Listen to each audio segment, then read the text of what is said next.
Hello and welcome to the 4.6 version review. Now that we are very much close to the end of 4.6, I think it's a perfect time to talk about it.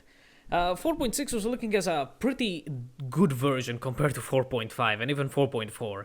It was pretty stacked from the stream and leaks, of course, if you follow them. We've got a new area, we've got a new weekly boss. Main event was looking interesting, and smaller events were also looking interesting as well.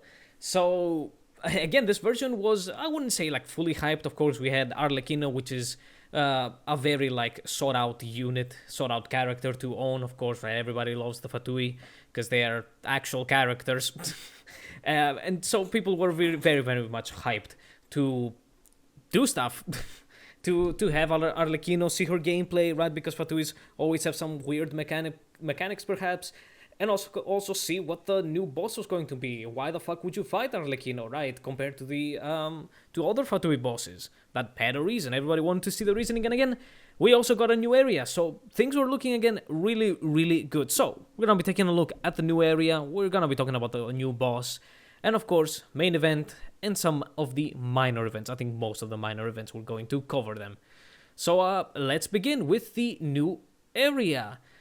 In general, I think it was fine. But I do think it also had some problems. In the beginning with the Faded Castle, I really enjoyed it. It was nice. It was okay. Like it had a nice setting with cool stuff. And mechanics were okay for puzzles and stuff. Like it just looked like a nice area to explore. But the Sea of Bygone Eras, what can I say? At the beginning with Scylla, getting to release her, it was okay, right? There was a good mix of underwater and out of water areas where you had to go and actually like undo the seals. But once I got to the second area, which I hoped was like Enkanomiya and wasn't in water, well, when I discovered that everything was underwater, I know it's a Sea of Bygone Eras, like that's the name, but like in the second area I quickly started getting very bored. Like I was okay with the first area, some underwater was all cool and everything, but the second area, big area, all underwater, I just wasn't up for it. And I mean, what can I say? It's underwater, man. Your characters don't matter, the combat sucks, and the puzzles and mechanics that they introduced for this region, well, there weren't any interesting. Like, okay, hold the button down and things move on their own. Cool. Or here's the octopuses. Just go to them and interact with them. Just press the interact button and they're gonna move. And here's your puzzle. Like that. Most of the things were like that with the octopuses. Just find them, interact. Now they're going. And it's like, why? And that's why I started really, really getting bored of the underwater. And I hoped that it was an Enkanomiya-esque situation where we were basically in the void, but things were still out of water, like above ground. The areas in the second area that were out of water weren't that interesting, like barely any enemies, maybe a puzzle, and a shitty new local legend. And I guess we can talk about that shitty local legend. The Vishap sucks dick. It constantly eats up your energy. It has a shitty, I think, water shield as well. It's just an unnecessary Vishap. Vishaps are already annoying to fight against. Now here's a more annoying one. It sucks dick. But yeah, the second area, again, I like the Faded Castle, but then underwater stuff just gets boring really quickly. The quest was okay. Fun fact about Scylla is that in Greek, because everything comes, they use a lot of terms from the Greek language and Greek mythology. Scylla is a female name. It's attributed to a female monster, yet the whale thing in the quest is male, and I was like, because I actually don't remember the first time they talk about Scylla without using his name, and I genuinely, because I know Greek mythology, I was like, I always thought throughout the entire quest I thought it was he was a female. But then I saw like the tutorial pop up saying him, and I'm like, that's not how this works. But yeah, like that's a fun fact. And also, when you first meet the cat, it says that it's a resident or something of Uranopolis, which, fun fact, is a real place. And it's a decently famous place, actually. But yeah, like in context, Like, if you have a bit of context and you see these terms, like, I'm not bashing them for using Greek terms and stuff, but if if you're a person that has a little bit of context on these words, you laugh your ass off when they appear. So yeah, like, here's some fun facts. But yeah, like, the quest was okay. It doesn't really change anything about the main quest, or honestly, everybody's gonna dive like crazy into the lore and stuff, if I dare say that it doesn't really change much about the lore, but how the fuck does this affect the main characters and stuff? Like, that's the thing.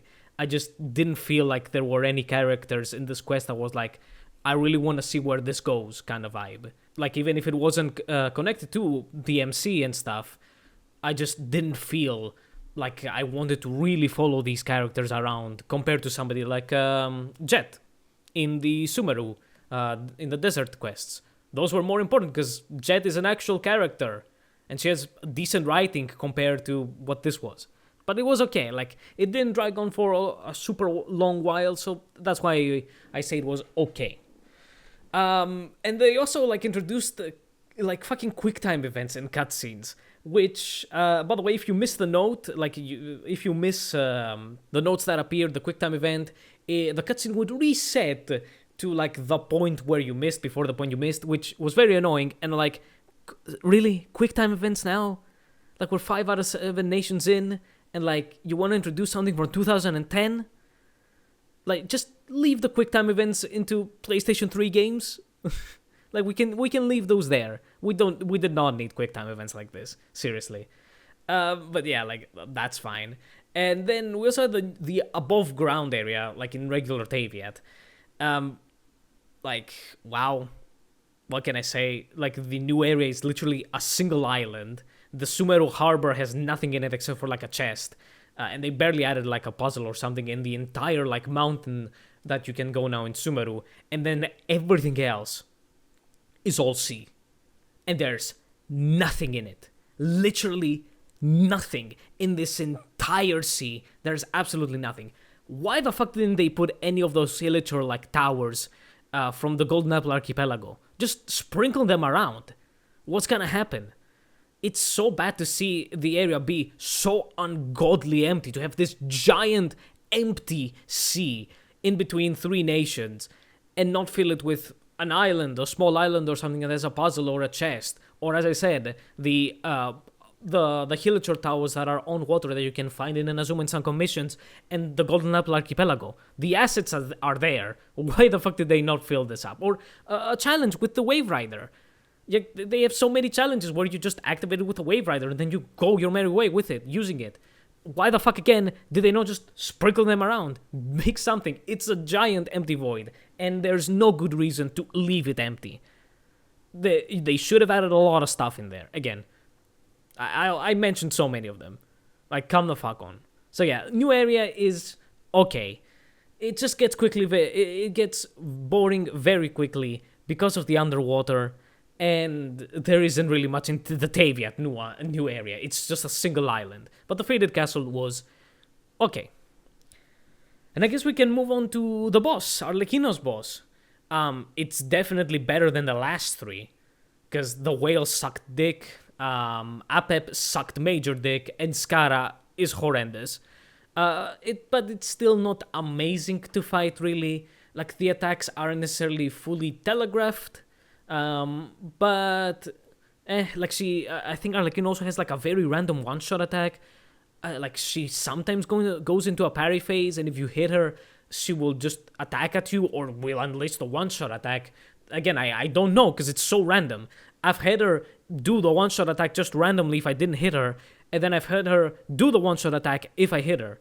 I think it's in the second phase, and I'm like, what the fuck? And speaking of the second phase, it has less HP than the first one. That makes no sense. Like, what the fuck?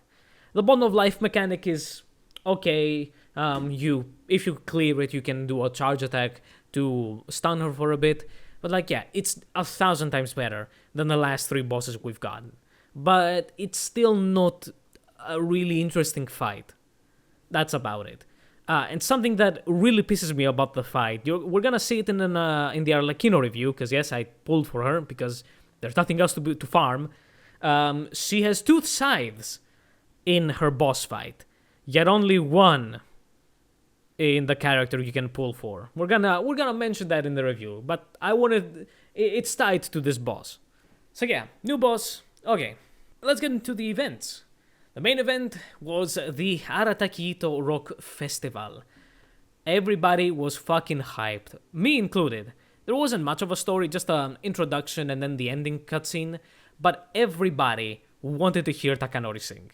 Because if you don't know, if you don't play with the Japanese voiceovers or you just don't know, Ito's voice actor is Takanori Nishikawa, who is a very, very, very popular singer. And he is good. And everybody was like, we're finally going to get Ito singing. We're getting Takanori singing. This is it. And then they fucked us with Paimon. Like, we got a little bit of Ito, which is really funny because, you know, Takanori, when he voices Ito, sounds super different than when he sings. But, like, why the fuck was Paimon in there? Fuck you. Fuck you. Kill this fucking gremlin. Fuck her. Kill her.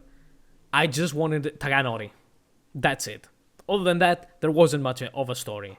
Except for, look at Goro and Ito being dumbasses with the Miss Hina dumb shit plot. It's like, that sucks. Like, it was very shit. We just cannot have good characters in this game. Smart characters. Or character development of, like, dumb characters, of course. Anyway, to the minigames. The first minigame is Osu. I don't remember if it's Osu Catch or Osumania, but it's Osu.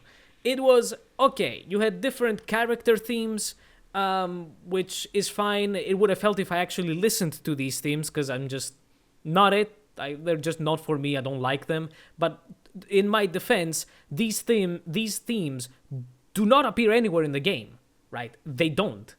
They only appear in the character demos, and if you go and listen to the soundtracks, the albums they release, which is unfathomably stupid, because they could easily tie these themes to the character Friendship XP and get a disc that you can put in the teapot. But no, they are fucking dumbasses. And it's like, so yeah, like, my unfamiliarity with these themes definitely not help in how difficult it was. But again, in my defense, where are they in the game so that I can experience them? Anyway, the main problem was difficulty scaling. They added a new difficulty, which completely threw things out of balance, because the last difficulty, the pro difficulty, or whatever the fuck the third one was, honestly was usually just pretty easy. Nothing super difficult. And then the new difficulty was batshit insane. Like, genuinely, batshit insane. I don't know if you follow Genshin on social media or whatever, but I saw clips and I was like, this has to be edited. And then I played, I think it was New Villette's one, and I'm like, this is insane. And the beatmaps were also at fault. They were not always good. They really, because of the Osu Catch or Osu Mania, whatever the fuck it was, because of this style of rhythm minigame, yes, it does allow you to follow a lot of instruments, but following everything in the song or track can lead to a lot of problems. Like, I play on controller, and, like, needing to hold down a button, because there's, like, there's vocals, but the vocals are just one note, but I still need to hold down the button while pressing other buttons with my other thumb. Is like, not it. You didn't need the note for the vocals. That is what I want to say. Like, again, from the pro difficulty, which was manageable and honestly super easy, to this difficulty, which was batshit insane because it followed everything to a T, it was like, nah, you're falling under the also bitmap problem, where they're like, even if there's 0.0001 decibels of a note, you're getting a note in the bitmap. And it's like, that's not how it works, man. That's not how it works. Hold on. So yeah, like, the beat maps were definitely also at fault. But it was a rhythm game. If you like the songs, you like the songs. They had a lot of customizability. I did feel, because I play on a 27-inch monitor, by the way, I did feel like things were just a tiny inch zoomed in. I would have liked if I was able to zoom out or zoom in the interface of the notes. I would have liked to zoom it out a bit, because I just felt it was just a tiny bit zoomed in. But there was a lot of customizability on, like, latency and other stuff, or on the notes and how they appear. I 100% bet people are ripping the notes for Osu skins, 100%. But yeah, like it was okay. You could replay older ones as well, which was really nice. And again, there was a lot of customization to play as you wanted to recreate the interface in a style of a rhythm game you've played or something. It was fine. But again, bitmaps and the difficulty scaling were not that good. And, it would be nice to actually have the theme somewhere in the game. But they don't, so great. Anyway, the other minigame was song reconstruction, let's say, where you went to some NPCs, they hummed with their mouths open, and that was creepy as fuck. And why the fuck did they have their mouths open when they're... Have you ever seen somebody hum with their mouth open? I don't think so. But you were given, they did a melody of some sort of OST from in the game, which I could recognize because it's in the game.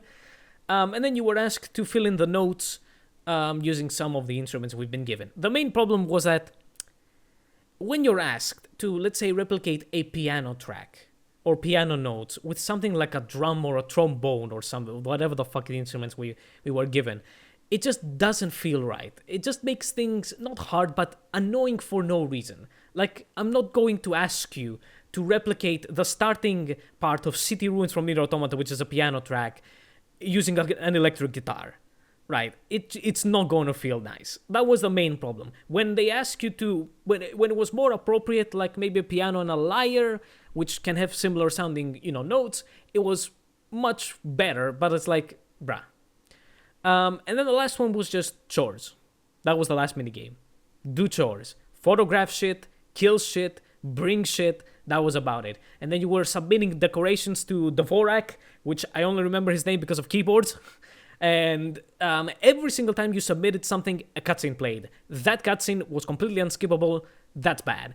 Either make the cutscene skippable or don't include the cutscene. Because sometimes I could even barely see any of the decorations changing. Like every single time you went and submitted something, the cutscene would play. And I'm like, I don't need it. Again, make it skippable or don't put it at all. That was the main event. It had nothing to do with Genshin. That's the general thing. Any of the minigames had nothing to do with Genshin. Okay, the chores, photograph some shit and kill shit. Wow. But like, Osu, is this why you play Genshin? To play Osu? And do fucking like music lessons? I don't think so. So... It had nothing to do with Genshin. The story was fine. Fuck you, Paimon. I just wanted to hear Takanori sing. That was the only reason I wanted to play this event. Hear Takanori sing. And I think a big part of the player base also just wanted that. And the Osu minigame was just fine. I'd rather play Osu. Like, for fuck's sake, just, for PC players, just make them play Osu, if possible.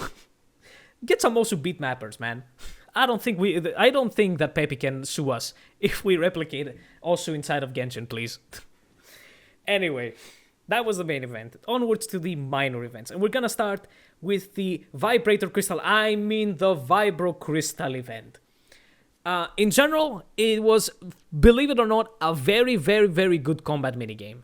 Combat event, sorry.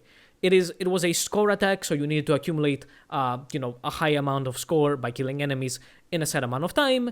These stages had general buffs to help any team, and while activating those buffs did need specific things done, like, one stage would be like lose HP in order to activate the buffs, which was, very Fontaine focused, or do a hydro reaction but you want to play dendro, play only spread and aggravate to activate the buffs. They weren't needed to actually get you really good scores. I believe I easily platinumed, which is like 15,000 plus score, without using all of the buffs. The main problem with this event was, I guess, engine based, because sometimes enemies could take like half a second to appear, and also another half a second to actually take damage, which sometimes did ruin the flow of a rotation, and because of auto-targeting reasons, it also could feel really jank. Like, that was the main problem. Like, you would see enemies, you would kill enemies, and then half a second you'd see the other enemies pop up instead of instantly, and then another half a second later they would actually be affected by any sort of abilities, and the auto-targeting would also kick in so that you can actually target them. Like, that was the main problem. But overall, it was pretty good. I don't remember if you... No, I don't... Did they have... Oh, yeah, I do think they did give you trial characters, but I used none of them because trial characters fucking suck. But you could easily use a bunch of different strategies in many of the stages to get yourself a high score as much as you can. It's a perfectly fine score attack mode. So yeah, Vibro Crystal event, pretty fine. Second minor event was Wind Trace. I did not play Wind Trace because I did not care about Wind Trace because I don't want to play Wind Trace in Genshin Impact because it's an action RPG. But then I saw somebody play Wind Trace and I saw they turned it into fucking Dead by Daylight and I lost my shit when I saw it. Are you fucking kidding me? They made Wind Trace into Dead by Daylight. I laughed so fucking hard. And you want to know what? Something? People were toxic. I don't know if you saw, but they genuinely completely disabled getting out of a match because people were being toxic and quitting matches, and everybody just wasn't able to get rewards because the hunter quit. And I mean, what can I say? That's Dead by Daylight, motherfuckers. Do you know how many problems that community has? Like, that's it. Like, as far as I know, regular Wind Trace was perfectly fine, and they basically perfected it in the previous iteration. Why the fuck did you need to reinvent the wheel and turn it into Dead by Daylight? What the fuck? Generally, what the fuck? Again, I did not play. Yeah, I didn't even play for the Primogems. I do not want to play Wind Trace in Genshin Impact. I want to kill shit. And speaking of killing shit, the last minor event was because I fully do not remember its name because it's long as fuck. I'll call it the Big Boss event. No, it's not from Metal Gear Solid. The Big Boss event puts you up against buffed up versions of regular bosses, overworld bosses, and it was shit. It still hasn't ended. I haven't seen the full roster, but even now, it's shit. The difference between difficulties and awards you get is dumb as fuck. So you're given buffs, but the lower amount of buffs you choose, the higher the difficulty and the higher the reward you can get. If you choose no buffs at all, you're also added a 90-second time limit to get the platinum reward. Why? If you don't finish within the time, you get a gold reward with 3 stars, but if you select even one of the buffs, the time limit is gone, and you can only get a gold with 2 stars. Why the fuck? Like, why? And yeah, without C6 5 stars, you're not getting the platinum. The only reason I've gotten a platinum in 2 stages right now is because of C6 Furina. There's no other way. Genuinely, no other way without a C6 5 star or really like a lot of Constellation 5 stars. Like, there's genuinely no way. The enemies have a fuck ton of HP because it's buffed to Oblivion, and they also have so many shitty mechanics. Like, the main problem in getting the platinum is the very shitty time limit. You have 90 seconds to kill an enemy with like 3 million plus HP.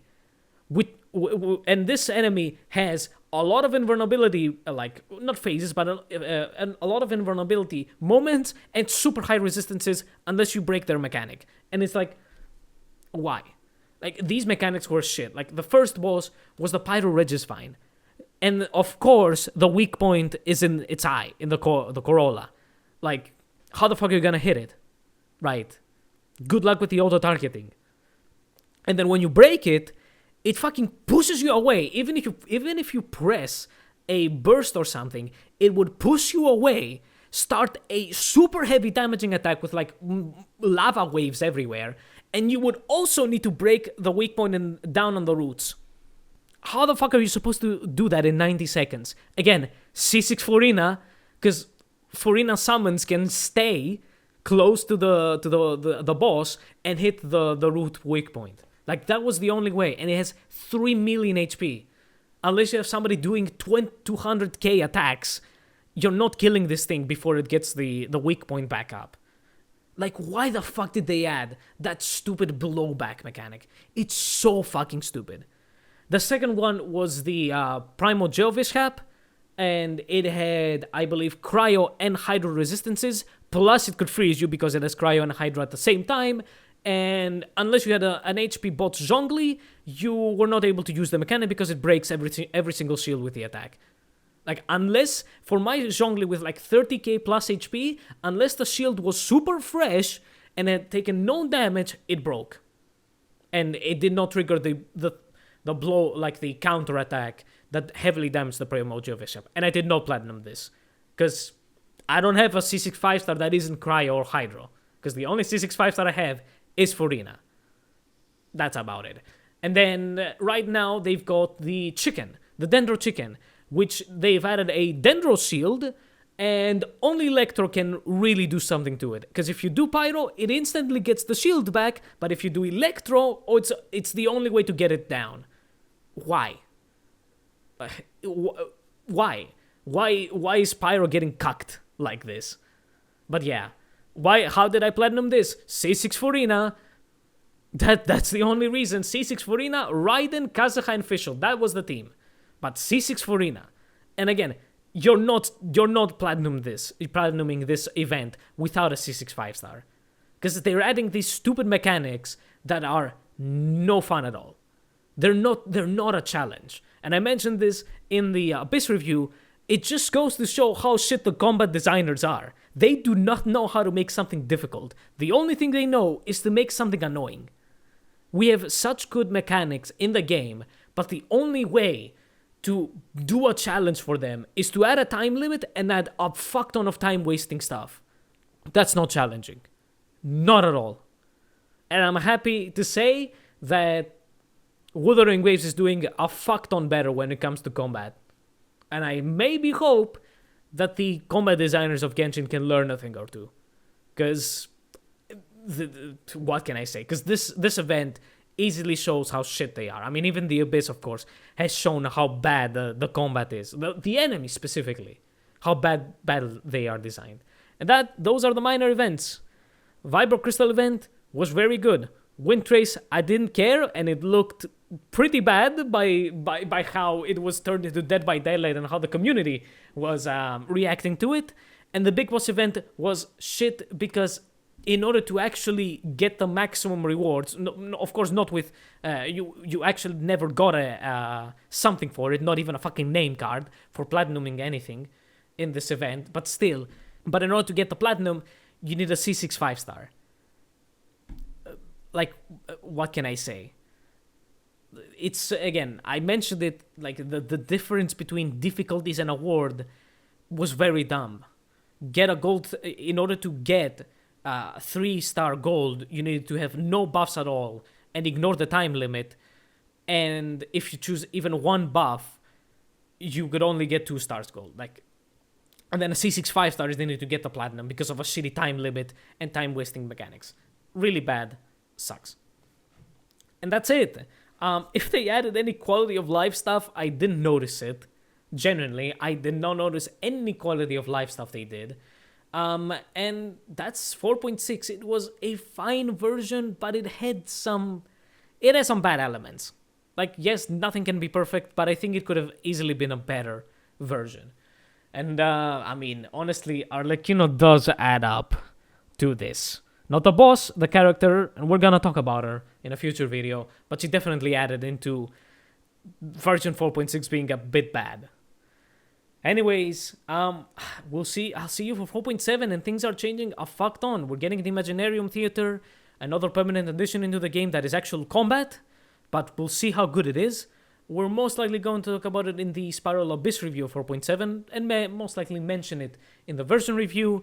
We're getting 200 resin, but they're not reducing the time it takes for resin to recharge, so it's completely useless. Like, genuinely, fully useless. Because in order to get 200 resin now, you need like 26 plus hours, which is not a reality. Nobody says every day I'll move my playtime by 2 plus hours in order to get 200 resin. And nobody wants to log in again after 2 hours just to do one condensed resin. It's incredibly dumb. They needed to reduce the resin time to 7 minutes, which I believe would put them exactly at 24 hours, or close to 24 hours, or 6 minutes, which would be basically the same as it is right now. Like 21 hours to refill completely. Because again, everybody has, right, like, answer in the comments. everybody has a playtime, right? You're like, I'm gonna play Genshin from this time to this time, or my general playtime are these hours, and it's usually it's usually the same every 24 hours, right? On Wednesday, you're gonna play on 7 p.m. On Thursday, your playtime is gonna be 7 p.m., right? Or close to there. And as an example, you're not going to say, I'm gonna log in at 7 p.m. on Wednesday, and then on 9 p.m. because my resin hasn't recharged. And then on 11 on Friday. Like, nobody's gonna do that. That's why this 200 resin is super dumb, and they're fucking idiots for not reducing the recharge. But it's MiHoYo. They're idiots because they want to control everything you have. Every single time they add something new, they take away something from you. New combat for more Primo Gems and stuff, new permanent endgame. Well, there goes one cycle of the Abyss every month. Well, what's that? 200 resin, sucks to be you, doesn't recharge faster, so you're still fucked. See what I mean? Good design, huh? Good design. You really care for the player base. Anyways, rant over. See ya in the 4.7 review. Or actually, the Arlecchino review. I'm sorry. We're gonna review Arlecchino because there's nothing else to review at this moment. I'll see ya then. Goodbye.